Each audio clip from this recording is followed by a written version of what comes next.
I returned from lunch to find compliance officers rifling through my desk. They called it a standard check, but I knew my vindictive ex-wife and her new spouse were behind it. "Found anything noteworthy?"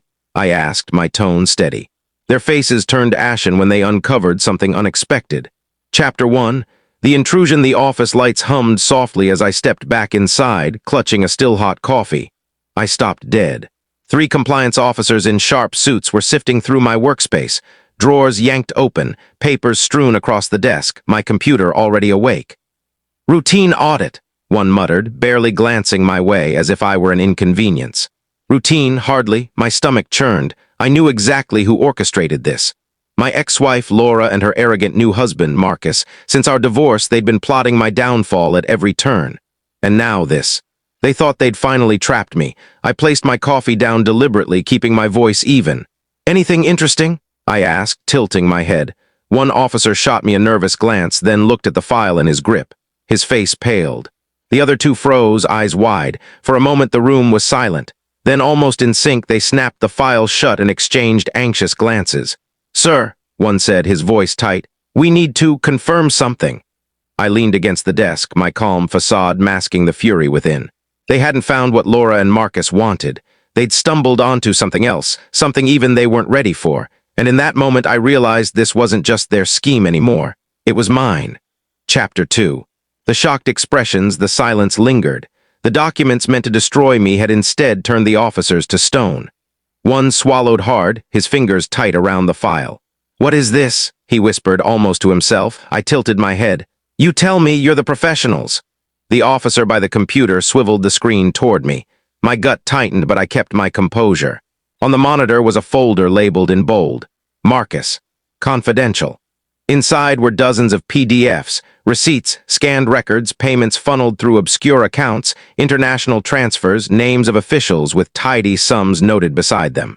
This wasn't my mess. It was Marcus's. The envious fool had tried to frame me, planting files on the company server under my login. But instead of fabricated evidence, the officers had uncovered something far bigger. His real, deeply illicit operations. One officer slammed the laptop shut and muttered, "This is beyond you. We're taking this to the higher-ups." I nearly grinned. Nearly, because now I knew something Laura and Marcus didn't. They thought today would ruin me. Instead, it was the day I learned how to dismantle them. Chapter 3. The quiet proposal. The officers didn't leave immediately. 2 of them ushered me into a side room. The blinds clattered as the door closed. One leaned forward. "Listen closely. What we found, it's not just cause for termination. It's criminal. Offshore accounts, front companies, bribes. And your ex-wife's new husband is at the heart of it." I crossed my arms, my face impassive. "And you're telling me this because?" The older officer sighed, lowering his voice. "Someone tried to pin this on you, but it's a clumsy setup. Your name's on the surface, but every trail leads back to Marcus."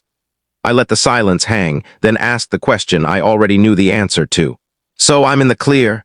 "In the clear?" The officer gave a dry chuckle. "You're more than clear. You might be the key to bringing him down." That was when the game changed. Laura and Marcus wanted to destroy me.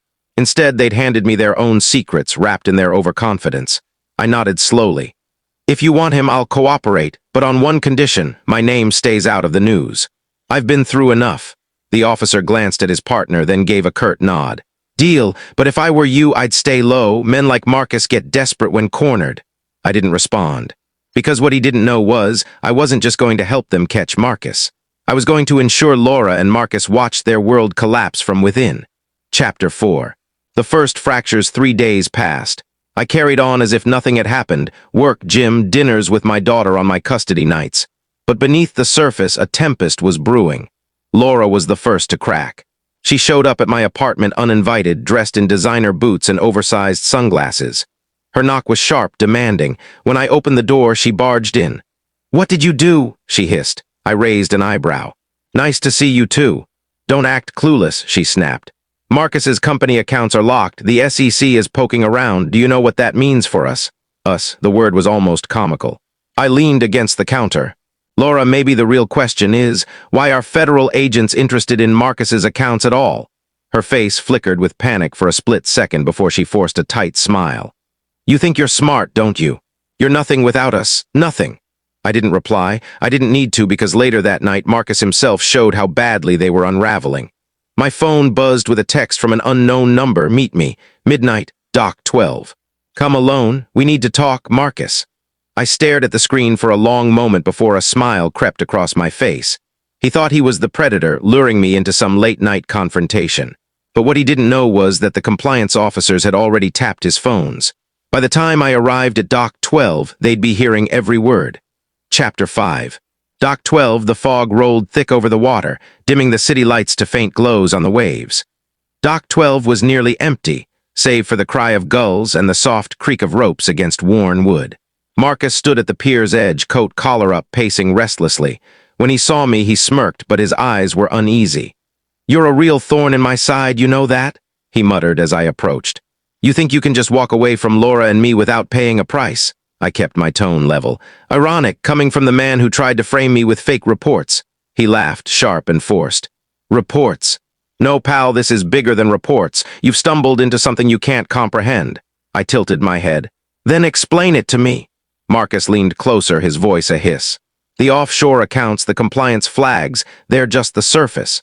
There's money moving you can't imagine, deals made at levels you'll never touch. If you don't back off, I'll make sure you disappear. For good." I let his words linger, unflinching, because what Marcus didn't know was that every syllable was being recorded. The tiny wire in my jacket sent his confession straight to the investigators, likely listening in real time. I stepped back, offering a faint smile. "Funny thing about secrets, Marcus, they have a way of rising no matter how deep you bury them." For the first time, his smirk wavered. "What's that supposed to mean?" Behind him, two figures stepped from the fog, plainclothes agents, badges flashing briefly just for me to see. Marcus hadn't noticed them yet, and that was when I knew. His empire was about to crumble. Chapter 6, The Trap Closes Asterisk. Marcus finally heard the faint scuff of boots behind him. He whirled, confusion crossing his face as the two agents emerged from the mist, badges gleaming. "Marcus Reed," one said sternly, "you're under investigation for fraud, money laundering, and conspiracy to obstruct federal oversight. Come with us." His jaw dropped. "What? No, this is a mistake." "He set me up." He pointed at me, but I just crossed my arms, calm, almost disinterested. "Funny," I said. "You've been trying to frame me for weeks. Looks like you got careless." The agents cuffed him before he could run. He thrashed, shouting curses that echoed over the water. Laura, help me." Right on cue, headlights cut through the fog. A black sedan screeched to a halt, and Laura jumped out, heels clicking on the boards. She looked furious until she saw Marcus in cuffs. "What is this?" she stammered. One agent turned to her. "Mrs. Reed will need to speak with you too. Your name's tied to several accounts." Her face went white. "No, I'm not involved in this." Marcus barked a bitter laugh. "Don't play innocent, Laura. You told me to do it. You wanted him destroyed. You said it was the only way we'd be free." Laura's hand flew to her mouth. Those damning words were caught on the agent's recorders.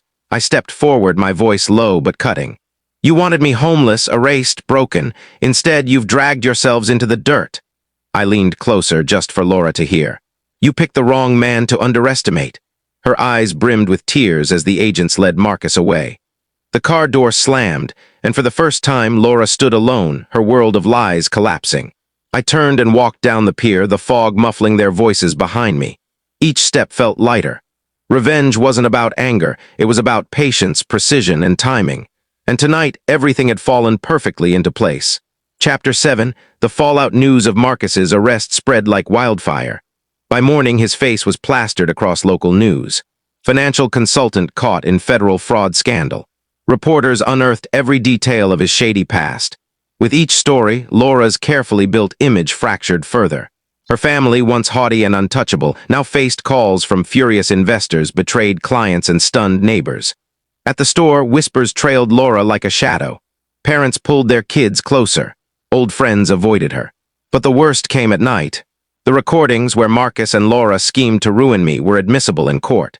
My lawyer filed for full custody, citing child endangerment and conspiracy. The judge didn't hesitate. Laura was granted only supervised visits. Her courtroom scream lingered long after the gavel fell. Meanwhile, I rebuilt. My company, nearly crushed by Marcus's false claims, bounced back. Clients who once doubted me now respected my strength. Some even said, "If you can weather that storm, I trust you with my business." One evening, weeks later, I walked home with my daughter. We passed Laura outside a closed cafe. She looked like a shadow of herself, Hair messy, clothes creased, eyes empty. She tried to speak, but no words came. My daughter squeezed my hand and whispered, "She doesn't scare me anymore." I knelt, kissed her forehead, and smiled. Good, because she can't hurt us anymore. Laura's tears fell silently as we walked away. She'd mocked me, underestimated me, tried to erase me. But in the end, it wasn't my anger that destroyed her. It was her own hubris. And I didn't just reclaim my life. I made it stronger, freer, cleaner than ever. Epilogue, the lasting regret *. Months later, I returned to the pier where it all started. The place Laura and her allies had once tried to break me, laughing as if they'd won. I stood there at dusk, the ocean shimmering gold. My daughter sat beside me, swinging her legs off the edge. She was smiling again, joyful in a way I hadn't seen in years. Behind us, the sounds of families, real, unbroken families, echoed softly. I thought of how Laura had tried to take this from me. How certain she was that wealth and arrogance would protect her. But arrogance is a weak shield against truth. Somewhere in the city, Laura was alone, disgraced, her fortune drained by lawsuits and debts. Marcus sat in prison, his name tied to scandal. Her family no longer took her calls. I closed my eyes, recalling the moment I warned them. "You'll regret this." They'd laughed then. Now that warning was all that remained, a prophecy fulfilled with ruthless precision. My daughter nudged me, holding up a seashell. "Can we keep this, Dad? A memory of today?" I smiled, pocketing the shell. "Of course. Because today we're making memories worth keeping." We stood and walked away, leaving the pier behind, along with every trace of betrayal. For them, regret would linger forever. For us, only peace remained. Was this justice served perfectly? Or should the storm have hit harder? Share your thoughts below. I read every comment. Hit like if you hunger for justice, and share this story with someone who needs its spark. Subscribe to Sarah's Stories, because here, betrayals don't rest.